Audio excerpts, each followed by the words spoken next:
Don't forget to subscribe and ring that bell. And we're back. 2018 AP Calculus AB exam that College Board put out. Fantastic. We are done with all the multiple choice. We are going to start with section 2, part A, which are the free response questions. Okay, there's 2 of them that we get to use a graphing calculator for, of course. So we are going to do free response question number 1 today. All right. You ask me what type of calculator I use. It's a TI-84 plus CE. Tons of cool colors. Boom. Links are in the description if you're in the market for one. They're a little bit pricey, but they're worth it. I personally own the mint green. It's my fave. Let's begin. All right. We got ourselves a table. Number 1 says, grain is being added to a silo. At time 0, the silo is empty. The rate at which the grain is being added is modeled by the differentiable function g, where g of t is measured in cubic feet per minute, where t, or time in minutes, is between 0 and 8 inclusive. Selected values of g of t are given in the table above. All right, so let's just first acknowledge that this right here is a rate. Okay, I know there's no prime there like that. They don't have it. The function g is a rate. Okay, so A asks us, using the data in the table, approximate.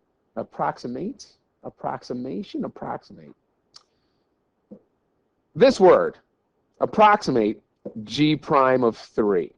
All right. This means I need to take the derivative of my function g, all right? Then using correct units, interpret the meaning of g prime of 3 in the context of the problem, which means we're going to be talking about grain and cubic feet per minute and all that jazz. The important thing to notice is it says, and I've already called attention to it, approximate. Give me an approximate answer for g prime of 3. All right, I don't have an equation to find an exact answer because this is the derivative at 1 point. And I would need an equation to do that so I can take the derivative of that equation. But I don't have that here.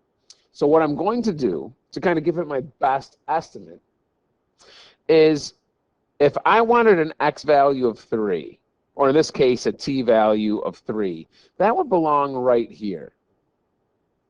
Okay, so if we're talking derivatives, derivative is the same thing as slope. I can't find the slope of that 1 point. So what I'm going to do is I'm going to take the 2 closest points to that, 2 little snowmen, all right, and I'm going to do my change in y over change in x, or in this case, my change in gt over my change in t. And I'm just going to use that as the slope, as an approximation. All right, so let's go ahead and do that. We'll call this x2 and y2, x1 and y1. So I'm going to take 20.5 minus 15.1 all over 5 minus 1. Now, I could probably do this in my head. Okay, that would be what, 5.4 in the top over 4, whatever. But we get to use a calculator. Let's use it because we have access to it, and let's not make a simple algebra mistake if we go too fast. First of all, it's a fraction, so I'm going to use the fraction function. And I'm going to put, let me take a look. It's 20.5 minus 15.1 on the top. And in the bottom, it's 5 minus 1. 1.35. 1.35. Okay? It's good. It's good. It's good. This is 1.35. But we need correct units and interpret the meaning of that. Okay, so g prime of 3 is equal to this, which is 1.35.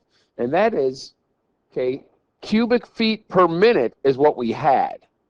All right, and I write this diagram on a lot of things. We are given cubic feet per minute. Okay, that's a rate. If I have feet, this way is the derivative, right? If I take the derivative again, which I did, I had this and I took the derivative, that should be cubic feet per minute squared. Or you can say per minute. Okay? Do that. And that's the way we flow with derivatives. And of course, backward would be integration,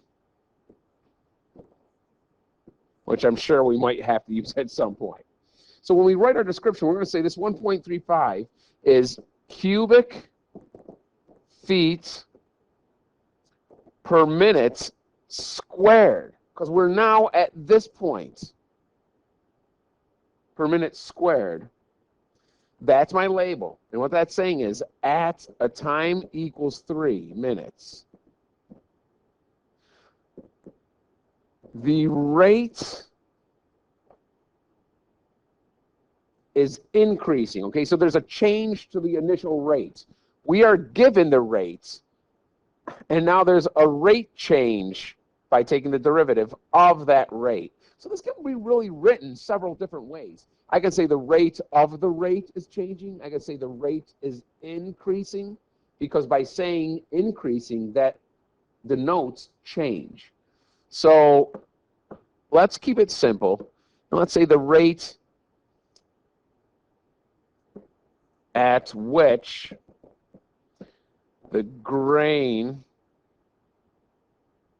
is being added, because that's what this represents, grain being added, is increasing. This word right here is important. Increasing at 1.35 cubic feet per minute per minute. That is a lot to write. Okay, it's funny, when I write less, people will comment and say, well, you can really write it this way, and they'll write a lot. When I write a lot, there'll be people that will comment and say, well, you can really write it less. And, you know, again, there's a million different ways you can do this, and they would all be right. But here's the thing. The rate is increasing.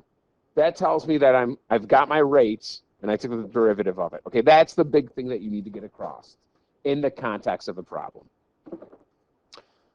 1b, write an integral expression that represents the total amount of grain added to the silo from time 0 to time 8. All right? Then, okay, after we have that integral, use a right Riemann sum with 4 subintervals indicated by the data in the table to approximate the integral. Okay, first, let's start with the writing an integral expression that represents the total amount of grain. If I want the total amount of grain, okay, keep in mind, this is cubic feet per minute. This is what we got. If I want the total grain, I just want the amount of cubic feet of grain, which means I'm going to have to go backward to cubic feet. That's why I'm going to have to integrate what I have to give me what they're asking for. Okay? So I'm going to have to integrate g of t. Integrate g of t from 0 to 8. But please, please, please do not forget your dummy variable. You will get that wrong. Okay? This is the integral. This is that first statement they're asking us for, writing an integral expression that represents the total amount of grain added to the silo from 0 to 8. There it is. The second part, feeling a little patriotic today with the red, white, and the blue, well, because USA just beat Iran to advance to the knockout round in the World Cup. That's a big deal. But use a right Riemann sum with 4 subintervals indicated by the data in the table to approximate. Again, an integral is really area under the curve, right? Area under the curve. And when they say a right Riemann sum, they're really saying that's really RAM, a right rectangular approximation method. And that's an approximation method. That's what the A stands for. And they're asking us to approximate. All right, so that's what we're going to do. And 4 subintervals above. Okay, I'm going to use different colors here. Here's my first subinterval from 0 to 1. That's subinterval 1. Subinterval 2 goes from 1 to 5. Okay, subinterval 2. Subinterval 3 goes from 5 to 6. And then we have subinterval 4, which goes from 6 to 8. Now, whenever I do a right or a left or a mid RAM, Riemann sum, I always add up my y values and multiply by the width. The thing with this here is the width is different. The width here is 1 for the red rectangle. The width for the green rectangle is 4. I get that because the width from 1 to 5 is 4. All right. The width for the blue rectangle is 1 again. And the width for the orange rectangle happens to be 2. All right. So I've got to kind of do each one of these rectangles individually, then add them all up. Why? Because the width is different. So let's start with the red one. Out of my 2 y values, again, I'm doing the right. This is the right value. So I'm going to take 15.1 and multiply it times the width, which is 1. I'm going to add that. Okay, let's look at the green rectangle. I have 2 y values. I want the right one, just 20.5. So I'm going to take 20.5 and multiply that times the width, which is 4. Now I'm going to add that to the blue rectangle. Okay, I have 2 values on the left and right side of the blue rectangle, the 2 y values. I want the right, which is 18.3, and multiply that times the width, which again is 1. And last but not least, the orange rectangle, I want the right side, not the left one. Okay, I'm going to add 22.7 when I multiply that times the width of 2. Again, you have a calculator? Just use it. Just put that in there and have fun with it, kids. That's the most important thing, is to have fun. So here we go. Da, da, da, da, da, da, da. Oh, that's in the way, but I think I got this. Let's turn this back on, and we will take 1 times 15.1. I'm going to put this in the calculator just like I have it written here with the red, green, blue, and orange. Okay? I guess I could do that. So then, yeah, I got it.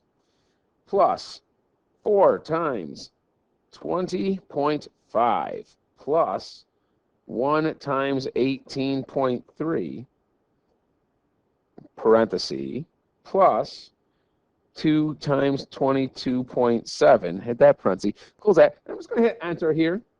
And it's 160.8. That's it. They're not asking for, this is 160.8. If you want to put a label there, cubic feet, you can. It's not asking you to, so you don't have to. Here's the answer to that first integral expression. And here's the answer to the second. Approximate that integral. Glad we get a calculator for this one. C. The grain in the silo is spoiling at a rate modeled by W of t equals 32 times the square root of the sine of pi t over 74, where WT is measured in cubic feet per minute for time between 0 and 8 inclusive. Using the results from part B, approximate the amount of unspoiled grain remaining in the silo at time 8. So what do they mean, our result from part B? Part B tells us that at time 8, we had an approximation of 160.8 cubic feet of grain in the silo, okay? From time 0 to time 8. Okay, this is unspoiled grain. This is grain that's good. Okay, so from part B, there's 160.8 cubic feet of unspoiled grain at time equals 8. So from 0 to 8, when we get done at 8 minutes, boom, that's how much we have in the silo. What W is saying, and I'm going to use red for spoiling, now it's spoiling. That unspoiled grain is going bad. And this is the rate at which that is happening. Okay? So they want to know how much unspoiled grain is left. So I got to take this amount, and I'm going to subtract all the grain from from time 0 to time 8. Yeah?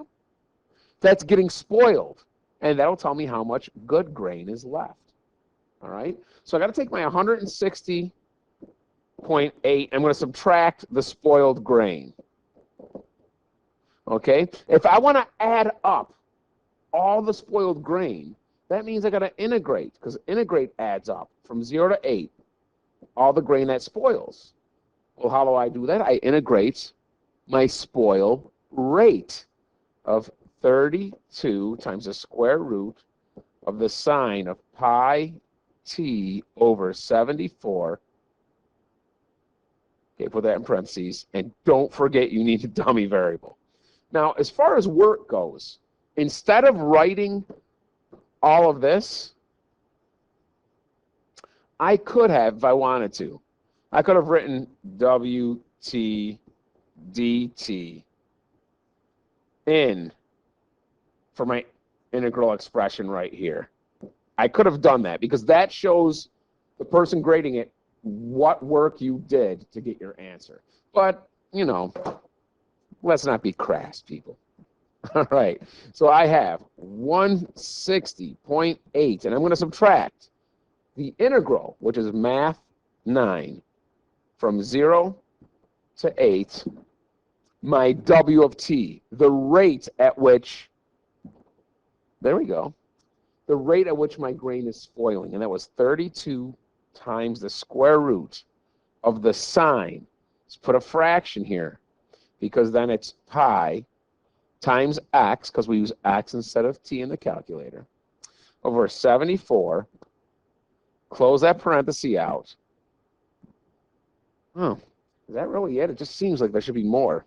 It seems so much more complicated than our dummy variable. That's it. dx. Said enter. Did I hit enter? There we go. Wow, that took a while to pop up. Man, I think we almost broke the calculator. All right, but 61.478. If you notice, a lot of the multiple choice answers go 3 decimal places. Some go 2. But when they don't say what to round to, I always go 3 places. So that will become a 9 because a number after it is 5 or bigger. Okay, so 61.749. So it's approximately 61.749.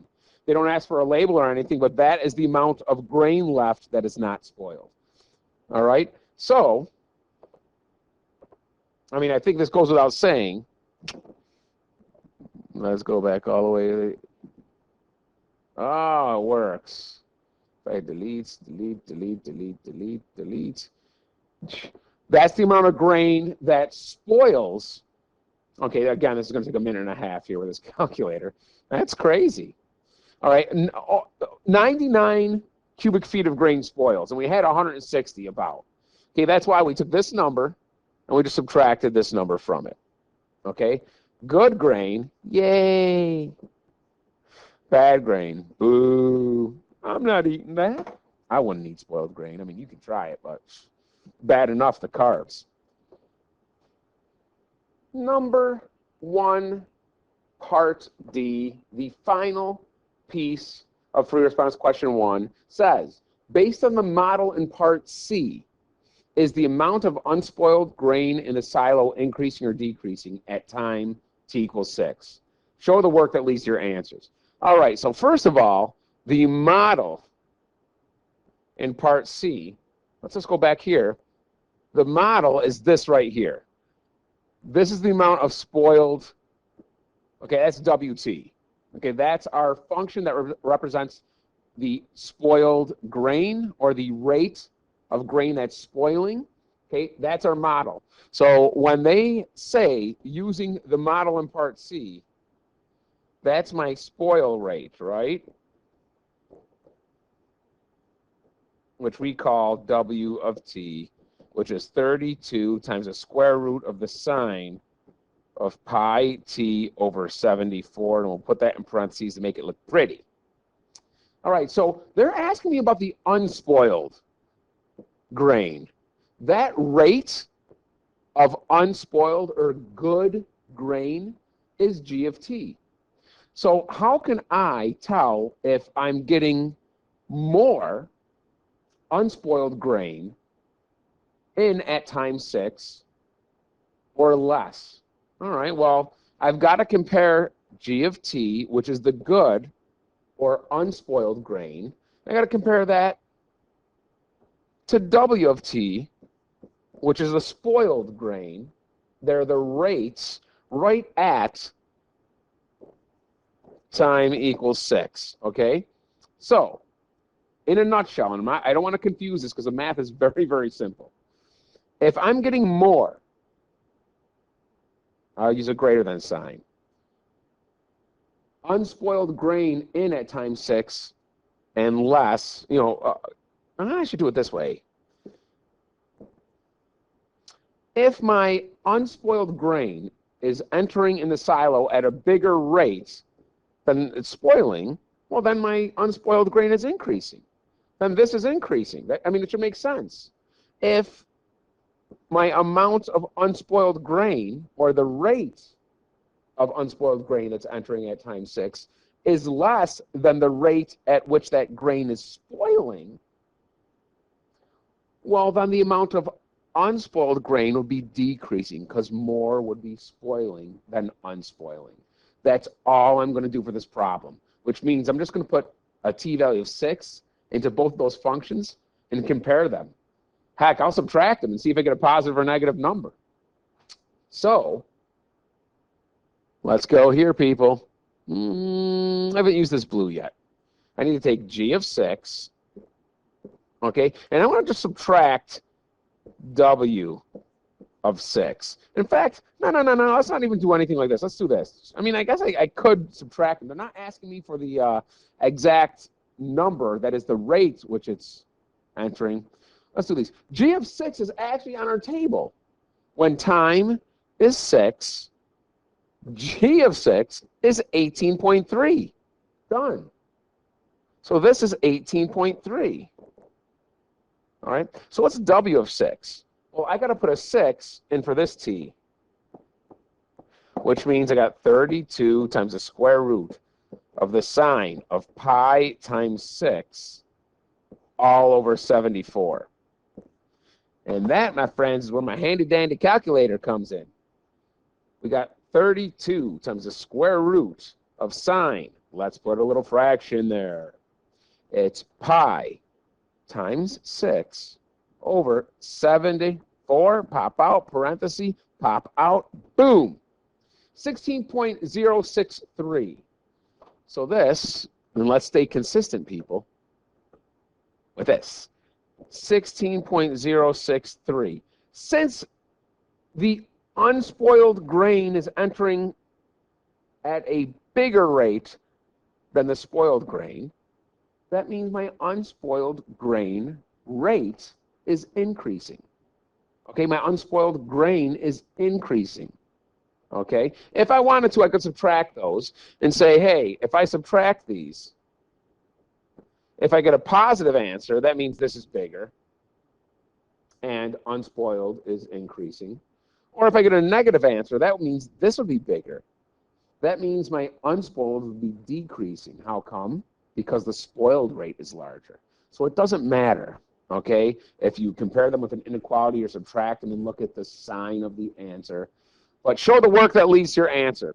Because it says show the work that leads to your answer, I can leave this as an inequality. Or if I want to use math, I can say 18.3 minus 16.063, which is what I'm going to do because I want to show that work. 18.3 minus, and let's just hit enter there, call that there. 0.237.